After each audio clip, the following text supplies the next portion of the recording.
जीवन में हम कई लोगों से मिलते हैं, कई लोगों से वार्तालाप होती, कई लोग प्रसन्न प्रतीत होते हैं तो कई लोग चिंतित प्रतीत होते हैं।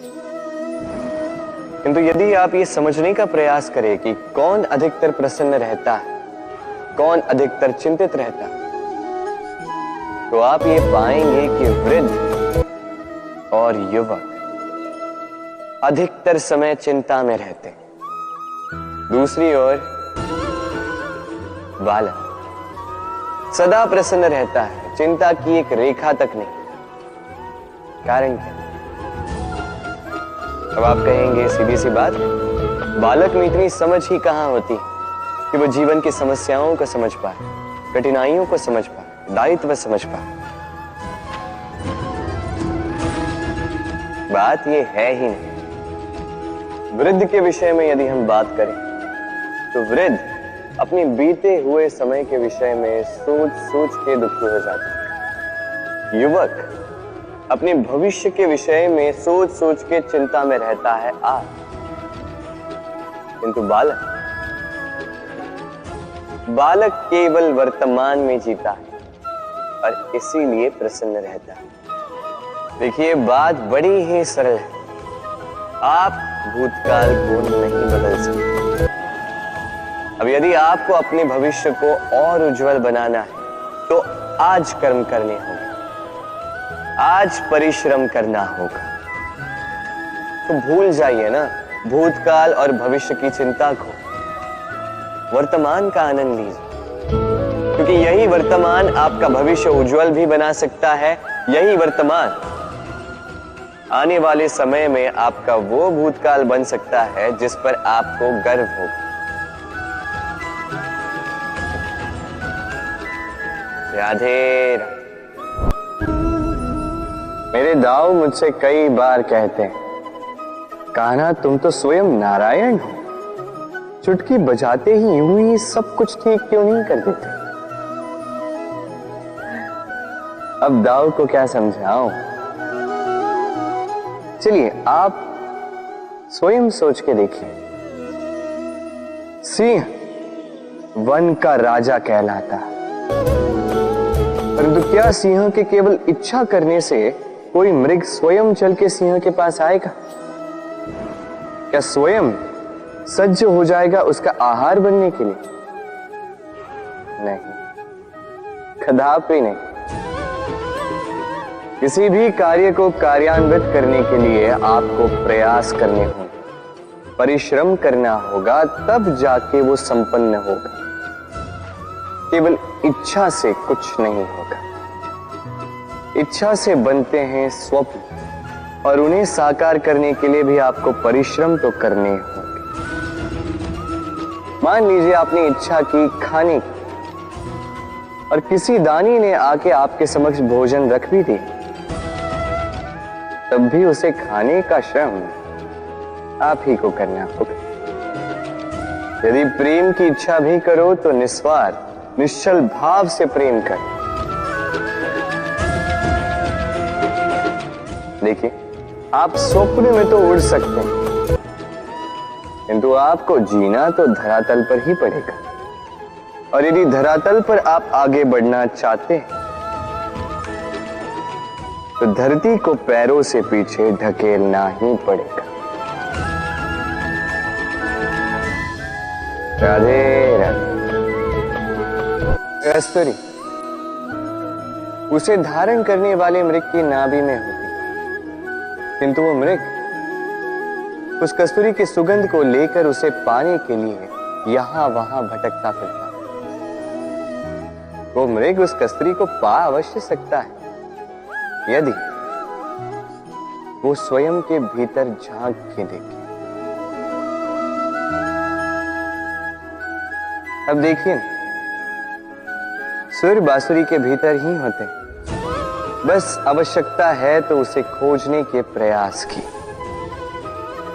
अविरत चेष्टा।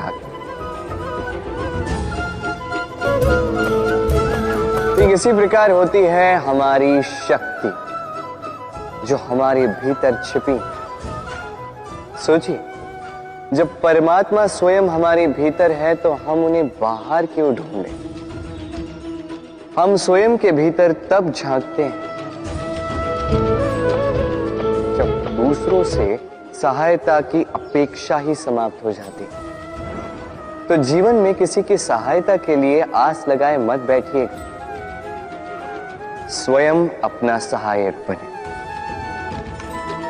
रणभूमि में आपको अच्छा सारथी मिल सकता है, किंतु जीवन की इस यात्रा में आप ही को आपका सारथी बनना होगा।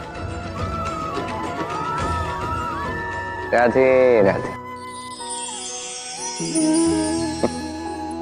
राधा के साथ जब मैंने पुष्पों की होली खेली थी तो आनंद कुछ और ही था। पुष्प यानी फूल उन पर बरसाए जाते हैं जो विजयी होकर लौटते हैं, जिनके कदम शुभ होते हैं, जो पावन होते हैं। अब जो प्रेमी अपनी प्रेमी का हृदय जीत ले,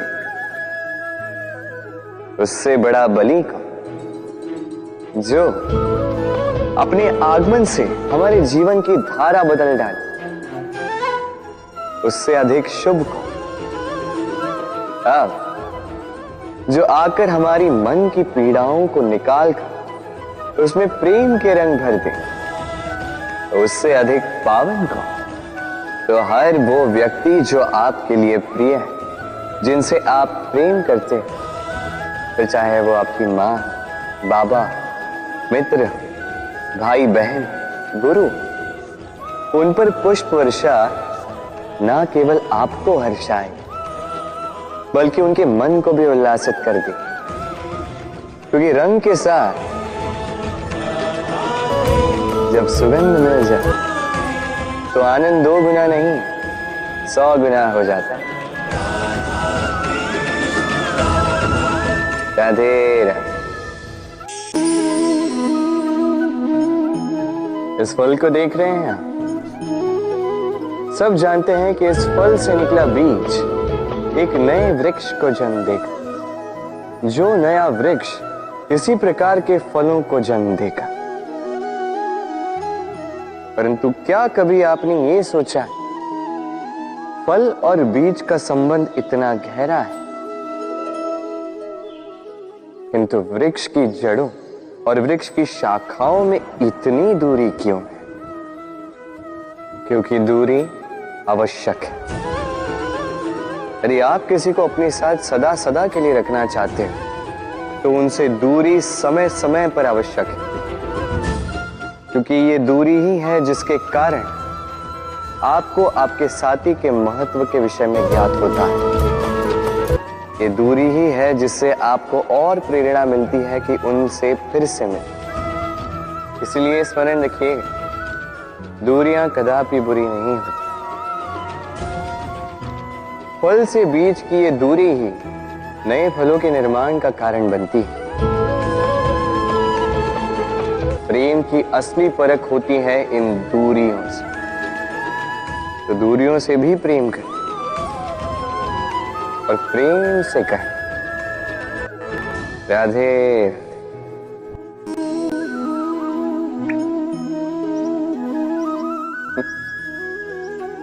आकाश की वर्षा से गिरी बूंदें बड़ी ही शीतल, मीठी और पवित्र होती, किंतु सबका भाग्य भिन्न भिन्न होता। अब देखिए, यदि कोई बूंद केले के पत्ते पे गिर जाए तो ओस बनकर ठहर जाती, प्रकृति की सुंदरता बढ़ाती, जीवों की प्यास बुझाती। यदि कोई बूंद सीप में गिर जाए तो मोती बन जाती, और यदि कोई बूंद सर्प के मुख में गिरे तो विष बन जाती। अब सबकी उत्पत्ति एक है, किंतु गुण भिन्न भिन्न है। क्यों?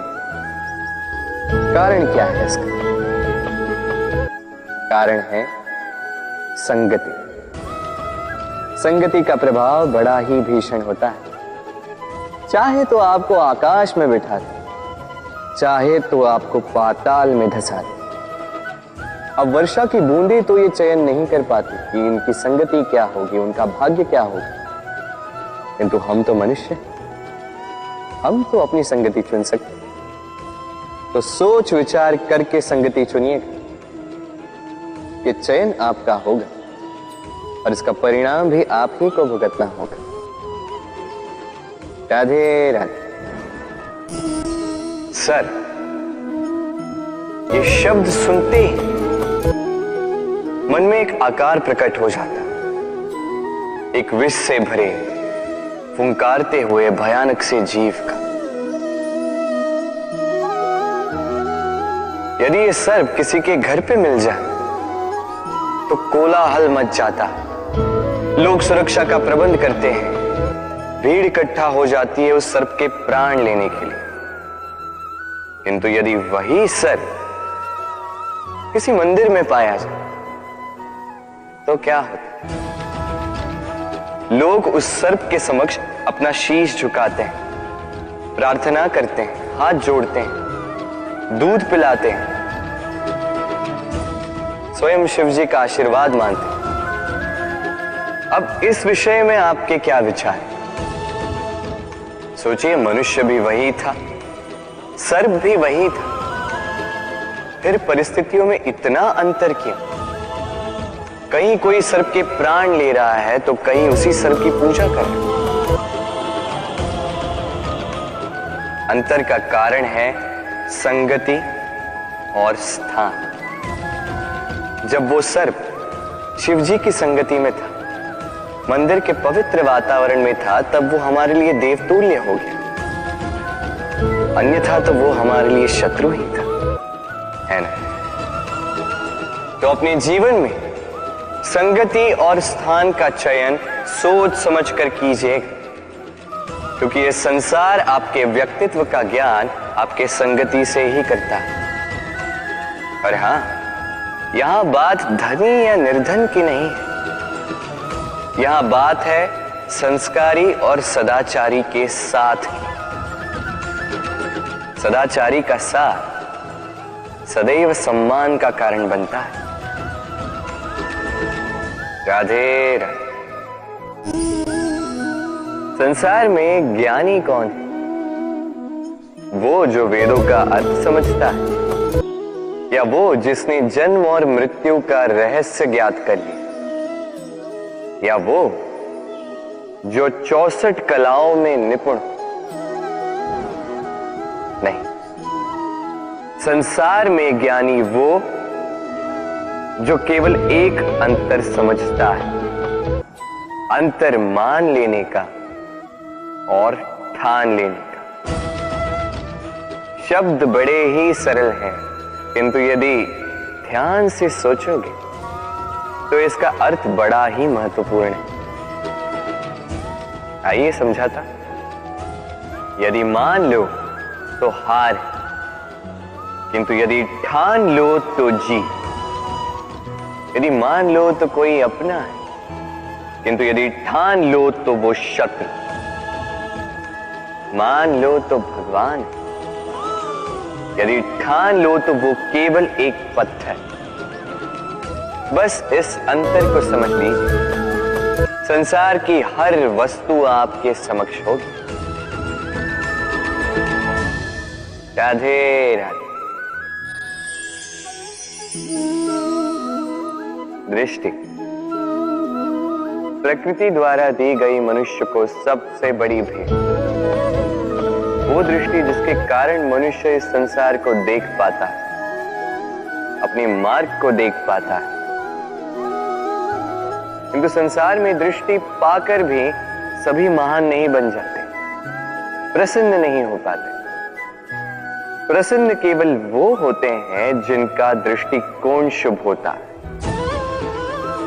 अब जो गुलाब में कांटे ढूंढते हैं, वो अवश्य ही अपने हाथों को उन कांटों से घायल कर जाते हैं, क्योंकि उनकी दृष्टि केवल कांटों तक ही सीमित रहती है।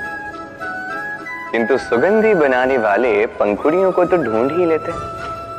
क्यों? अब देखिए, जो अंधकार में प्रकाश पाना चाहते हैं, उन्हें दीपक भी सूर्य की भांति लगे। किंतु जो कमियां निकालना चाहते हैं, उन्हें दीपक के तल में भी अंधकार छिपा मिले। जो प्रेम पाना चाहते हैं वो परायों में भी स्नेह ढूंढ ही लेंगे, अन्यथा किसी को पाकर भी उनसे अनजान रहने वालों की कमी नहीं। दृष्टि हमें दिखाती है, किंतु दृष्टिकोण हमें वो दिखाता है जो हम देखना चाहते हैं। जो आपकी सोच होगी वही सच बनकर आपके समक्ष आए। इसलिए आपके विचार शुभ रखिए और प्रेम से कहिए राधे राधे। मेरे सामने है गैया का दिया गया दूध जो 2 दिन तक टिकता है। यदि इस दूध को गर्म करके जमाया जाए तो बनता है दही जो 3-4 दिन तक टिकता है। यदि इस दही को मथोगे तो बनता है माखन जो सप्ताह तक चलता है। और यदि इस माखन को ताप दिया जाए तो बनता है घी जो वर्षों तक खराब नहीं। अर्थ समझे? ताप और मंथन। जितना परीक्षाओं की कसौटी पर खरे उतरोगे, जितना कठिनाइयों का ताप सहोगे, जितना मंथन की चुनौतियां सहोगे, उतना ही यश, बल और सामर्थ्य बढ़ेगा। तो कर्म करो, कठिनाइयों का सामना करो और मंथन से मन को शुद्ध रखो। मन प्रसन्न होकर बोलेगा राधे राधे।